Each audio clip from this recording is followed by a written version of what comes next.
வணக்கம். செல்வகுமாரின் மாலை வானிலை ஆய்வறிக்கை. அதிகாரப்பூர்வ வானிலை அறிக்கைக்கு இந்திய வானிலை ஆராய்ச்சித்துறை அறிக்கையை பார்க்கவும்.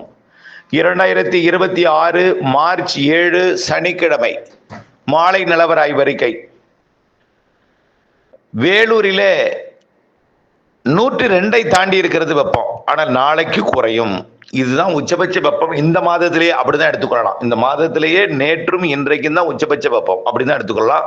வரக்கூடிய நாட்கள் குறையும்னு சொல்லியிருக்கிறோம். இந்த இடத்தை மீண்டும் இந்த மாதத்தில் பிடிப்பதற்கு வாய்ப்பு குறைவு. இதே போல கரூர்லையும் ஈரோட்லையும் கோவில்பட்டிலையும் இப்படி வெப்பம் 100 டிகிரியை தாண்டி இருக்கு. அதாவது 101 102 நெருங்கி இருக்கு. சில இடங்கள்ல 100 தொட்டு இருக்கு. பல இடங்கள்ல 100 நெருங்கி இருக்கு. டெல்டா மாவட்டங்கள்ல பார்த்தீங்கன்னா இன்னைக்கு 35 தான். வெயில் அதிகம் போல் உணரப்பட்டது. ஆனால் பார்த்தீங்கன்னா 3 மணி 2:30 மணிக்கெல்லாம் வெயில் அதிகமாக காணப்படக்கூடிய நேரத்தில் மேகமூட்டம் வந்து குளிர்ந்த சீதோஷ நிலவியது இன்னைக்கு டெல்டாவில். இப்போ கொஞ்சம் வெயில் வந்திருக்கு. விலகி மேற்கு நோக்கி போயிட்டு இருக்கு இந்த மேகமூட்டங்கள். இன்றைக்கு மாலையில மேற்கு தொடர்ச்சி மலையில இன்றிலிருந்தே ஆங்காங்கே மலையில கேரள பக்கம், கேரளாவிலையும் கேரளா ஒட்டியுள்ள மலைப்பகுதிகளிலையும் மேலடுக்கில் போகக்கூடிய அந்த நீராவி காற்று, கேரளா பகுதியில் நுழையக்கூடிய அந்த மேற்கு காற்று கேரளாவில் தடுத்து மழைப்பிடிவை கேரளாவில் கொடுக்கும், மலைப்பகுதியில் கொடுக்கும். நீலகிரி, வால்பாறை, கொடைக்கானல் மலையில் ஆங்காங்கே இருக்கும், மலையில் இருக்கும். இன்றைக்கு தேதி 7, நாளை ஞாயிற்றுக்கிழமை 8, திங்கட்கிழமை 9. நாம் என்ன சொல்லியிருக்கோம் நீண்ட கால அறிக்கையில்? 8ஆம் தேதிக்கு பிறகு மழை வானிலை சொல்லியிருக்கிறோம். 10ஆம் தேதியிலிருந்து ஒரு 3 நாட்களுக்கு மழை வானிலை உருவாகிறது.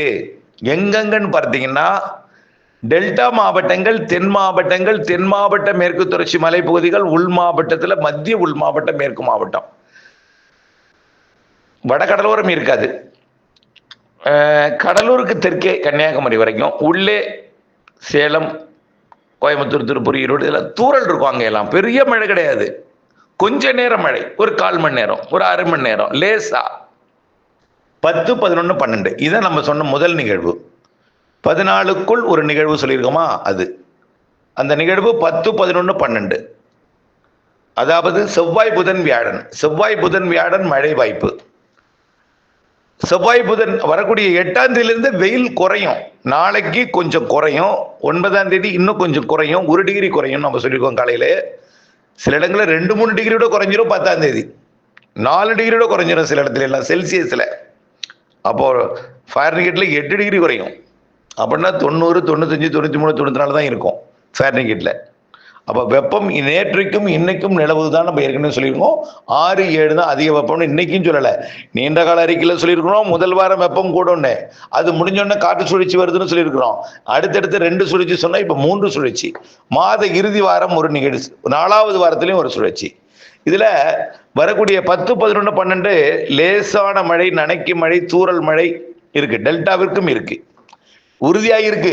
டெல்டாவிற்கும் தென்கடலோரத்திற்கும் ராதாபுரம் உட்பட, தூத்துக்குடி கடலோரம் உட்பட, கன்னியாகுமரி, திருநெல்வேலி, தென்காசி, தென் மாவட்ட மேற்கு தொடர்ச்சி மலை, தென் மாவட்டத்தின் உள்பகுதிகள், புதுக்கோட்டை, சிவகங்கை, ராமநாதபுரம் உட்பட, திருச்சி உட்பட, திண்டுக்கல், அப்படி கொடைக்கானல் மலைப்பகுதி, திருப்பூர் மாவட்ட தெற்கு பகுதி, இங்கெல்லாமே இருக்கு, வாய்ப்பு இருக்கு.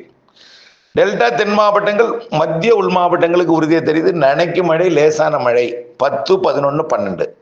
ஆனால் நாள் முழுவதும் இல்லை, அரை மணி நேரம், 1/4 மணி நேரம், அவ்வளவுதான் நாள் ஒன்று இருக்கு. ஒரு 10ஆம் தேதி ஒரு குறிப்பிட்ட இடம், 11ஆம் தேதி ஒரு குறிப்பிட்ட இடம், 12ஆம் தேதி ஒரு குறிப்பிட்ட இடம். சில இடங்களில் 2 நாள் இருக்கும். 2 நாளும் அரை மணி நேரம், 1/4 மணி நேரம் இருக்கும். சில இடங்களில் 1 நாள் இருக்கும். ஆனால் ஒதுக்கி ஆங்காங்கே தான் இருக்கும். புரியுதுங்களா? அதை நீங்கள் உணரலாம். செய்தி வரும், நீங்களே பார்க்கலாம், உணரலாம், எல்லாமே நடக்கும். 10, 11 செவ்வாய், புதன், வியாழன். செவ்வாய், புதன் வரும். செவ்வாய், புதன், வியாழன் மழை வானிலை இருக்கு. ஆனால் கர்நாடகா, ஆந்திர எல்லையோரத்துக்கோ வடகடலோரத்துக்கோ வாய்ப்பு இல்லை. ஆனால் கொஞ்சம் அப்படியே கடலூர் மாவட்டத்தின் உள்பகுதி, அரியலூர், பெரம்பலூருக்கு கிடைக்கலாம் தூறல், நனைக்கும் மழை. அதே போல் அப்படியே திருச்சி மாவட்ட வடக்கு பகுதி கிடைக்கலாம், நாமக்கல் கிடைக்கலாம், ஈரோடு கிடைக்கும். ஈரோடு, நீலகிரி, பவானி சாகர் உள்ளிட்ட பகுதிகள், கோயம்புத்தூர் வடக்கு இந்த பகுதி, நீலகிரி, கோயம்புத்தூர், திருப்பூர், கரூர், திண்டுக்கல் இந்த மாவட்டங்கள், திருச்சி இந்த மாவட்டங்களுக்கும் நனைக்கும் மழை இருக்கு. 10, 11, 12. 10ஆம் தேதி ஒரு 1/4 மணி நேரம், அரை மணி நேரம் ஆங்காங்கே. 11ஆம் தேதி ஒரு 1/4 மணி நேரம், அரை மணி நேரம். 12ஆம் தேதி அப்படி. ஆனால் 3 நாளுமே வெப்பம் குறைஞ்சிருக்கும். 3 நாளும் மேகமூட்டமாக இருக்கும். 3 நாளும் கண்டிப்பாக வெப்பம் தணிந்திருக்கும். சரி, கொஞ்சம் புழுக்கம் நிலவும். அந்த மழை வர்றதுக்கு முன்னாடி புழுக்கம் நிலவும். அதுதான் நம்ம சொல்லிருக்கோம். ஈரப்பதமும் வெப்பமும் அதிகமாக இருக்கிற காரணத்தினால நம்ம சொல்லிருப்பாங்க. அதாவது இரவு நேரத்தில் குளிரும், பகல் நேரத்தில் வெப்பமும் இருக்கும். அந்த வெப்பத்தில் புழுக்கம் நிலவ போது வரக்கூடிய நாட்களில் 10, 11, 12 புழுக்கமாக இருக்கும். அதாவது வியர்வை இருக்கும். வியர்வைக்கு பின் வியர்வை இருக்கும், வெயில் சுடாது. அந்த மாதிரியான வானிலை. ஆனால் சில இடங்களில் வட உள் மாவட்டங்கள், வடகடலோரத்தில் கொஞ்சம் கொஞ்சம் வெயில் கூட இருக்கும். இருந்தாலும் அது எப்படி இருக்கும்? 100 டிகிரிக்குள்ளே தான் இருக்கும். இன்றைய விட வெப்பம் நாளை குறைவு, நாளை விட மறுநாள் குறைவு, குறைந்திருக்கும் இந்த மாத இறுதி வரை. இடையில ஒரு நாள் 2 நாள் கூடி இருந்தாலும் அது 100 டிகிரியை தொட்டு அப்படியே மீண்டும் குறைஞ்சிடும். அப்படி தான் இருக்கும்.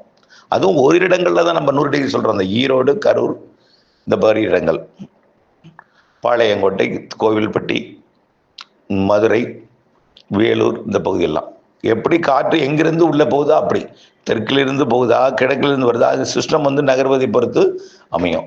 இதுக்கு அடுத்தபடியாக ஒரு மழை வானிலை எப்படின்னா 15லேருந்து 20. அது எப்படின்னா 16, 17, 18, 19, 20. 18, 19, 20 கண்டிப்பாக மழை இருக்கும். அது கொஞ்சம் வலுவான மழை. அது வடகடலோரமும் வட உள் பகுதியும் இருக்கும், ஆந்திராவிற்கும் கர்நாடகாவிற்கும் இருக்கும் என்று எதிர்பார்க்கப்படுகிறது. நிகழ்வு உற்று நோக்கப்படுகிறது. இப்போ யாரையும் அவசரப்பட்டு எதுவும் அறுவடையில் நான் செய்யலை. அறிக்கையோடு இணைந்திருங்க. கேட்டு அறிந்து புரிந்து உணர்ந்து செயல்படுங்க, அவ்வளவுதான். ஆனால் யாரையும் பச்சையெல்லாம் அறுவடை செய்ய சொல்லலை. மழை இருக்கு, நனைக்கும் மழை இருக்கு, முன்னெச்சரிக்கை தேவைன்னு தான் சொல்லியிருக்கேன். நனைக்கும் மழை, லேசான மழை, 1/4 மணி நேரம், 1/2 மணி நேரம், ஆங்காங்கே ஒதுக்கி 10, 11, 12 செவ்வாய், புதன், வியாழன். அதுக்கு அடுத்தது 16, 17, 18, 19, 20 18, 19, 20 வாய்ப்பு இருக்கு, கூடுதல் வாய்ப்பு. அதுக்கு அடுத்தது மாத இறுதி வரைக்கும் அந்த மேகமூட்டம், சாரல், தூறல், நனைக்கும் மழை, குழப்ப வானிலை மாத இறுதி வரைக்கும் இருக்கும். மேற்கு தொடர்ச்சி மலை, கேரள எல்லையோர மாவட்டங்களுக்கு, கேரளாவிற்கும் கண்டிப்பாக இருக்கும். ஆந்திர, கர்நாடகாவிற்கு அடுத்த சிஸ்டம் நல்ல மழை பொழிவை கொடுக்கும் போது 18ஆம் தேதியிலேருந்து வரக்கூடிய சிஸ்டம் மழை பொழிவு கொடுக்க போகுது. நல்ல மழை பொழிவை கொடுக்கும். 18ஆம் தேதியிலிருந்து பிறகு மாத இறுதி வரைக்கும் தெலுங்கானா, ஆந்திர, கர்நாடகா எல்லாமே கொடுக்கும். அது ஒடிசா, மேற்குவங்கம் வரைக்குமே கொடுக்கும். நம்ம எதிர்பார்த்துட்டு இருக்கோம். கிழக்கு காற்று தான் தொடர்ந்து, கிழக்கு காற்று மாத இறுதி வரைக்கும் உள்ளே நுழைந்தால் வெப்பம் குறைவாக இருக்கும். உயரழுத்தம் இருந்தால்தான் இப்போ இரவில் குளிர், பகல்ல வெயில். உயரழுத்தம் விலகி கிழக்கு காற்று நுழைய போகிறது. அதனால மேகங்கள் உற்பத்தி ஆகும். அதிகாலை நேரத்தில் கொஞ்சம் பனிப்பொழிவு இருக்கும். பனி விலகும் பொழுது மேகமூட்டம் உருவாகுங்க. அது பாருங்க, நாளையிலேருந்து அது தென்படும். அதிகாலையில் பனிப்பொழிவு இருக்கும். பனிப்பொழிவுனா மூடு பனி கிடையாது, பனிப்பொழிவு இருக்கும். மூடு பனி கூட சில இடத்துல இருக்கும். அப்படியே பனி விலகும், அது அப்படியே மேகமாக மாறும். அப்புறம் நாளைக்கு அந்த மேகம் மழையாக மாறாது. செவ்வாய், புதன், வியாழன் மட்டும் அந்த பனி விலகிய பிறகு மேகமாக மாறுவது. மதியத்துக்கு மேலே ஆங்காங்கே மழையாக மாறும், ஆங்காங்கே லேசாகுது. இதுதான் ஆய்வறிக்கை. இணைந்தேருங்கள் அப்டேட்ஸுடன். நன்றி.